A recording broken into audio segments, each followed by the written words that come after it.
Welcome. In today's video, I'm going to walk you through a simple step-by-step guide on how to hide Live Spaces notifications from showing up on your lock screen in the X app. If you've ever felt distracted by constant notifications, or you simply value a little extra privacy, this quick update will help you keep your lock screen clear and focused. Let's get started.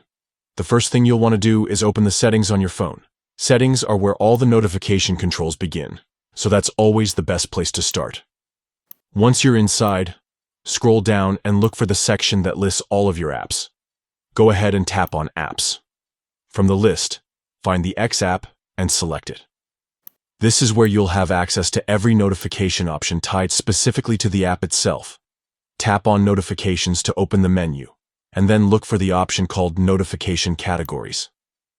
Inside Notification Categories, you'll see different types of alerts the app is allowed to send.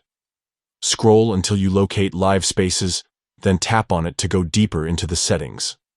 You should now see a section labeled Lock Screen.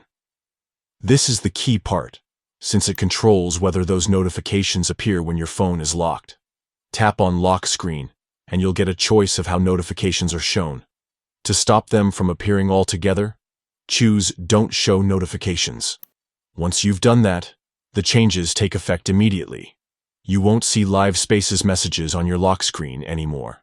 This adjustment only affects Live Spaces notifications, so all of your other alerts will continue to work as usual unless you customize them as well. It's a great way to fine-tune your experience so you only see what matters, when it matters, and that's it. Quick, simple, and straightforward. By following these steps, you've taken control of your lock screen, reduced clutter, and added a layer of privacy at the same time. Now you can decide when you want to check Live Spaces, without your phone jumping in at every moment. Thanks for tuning in.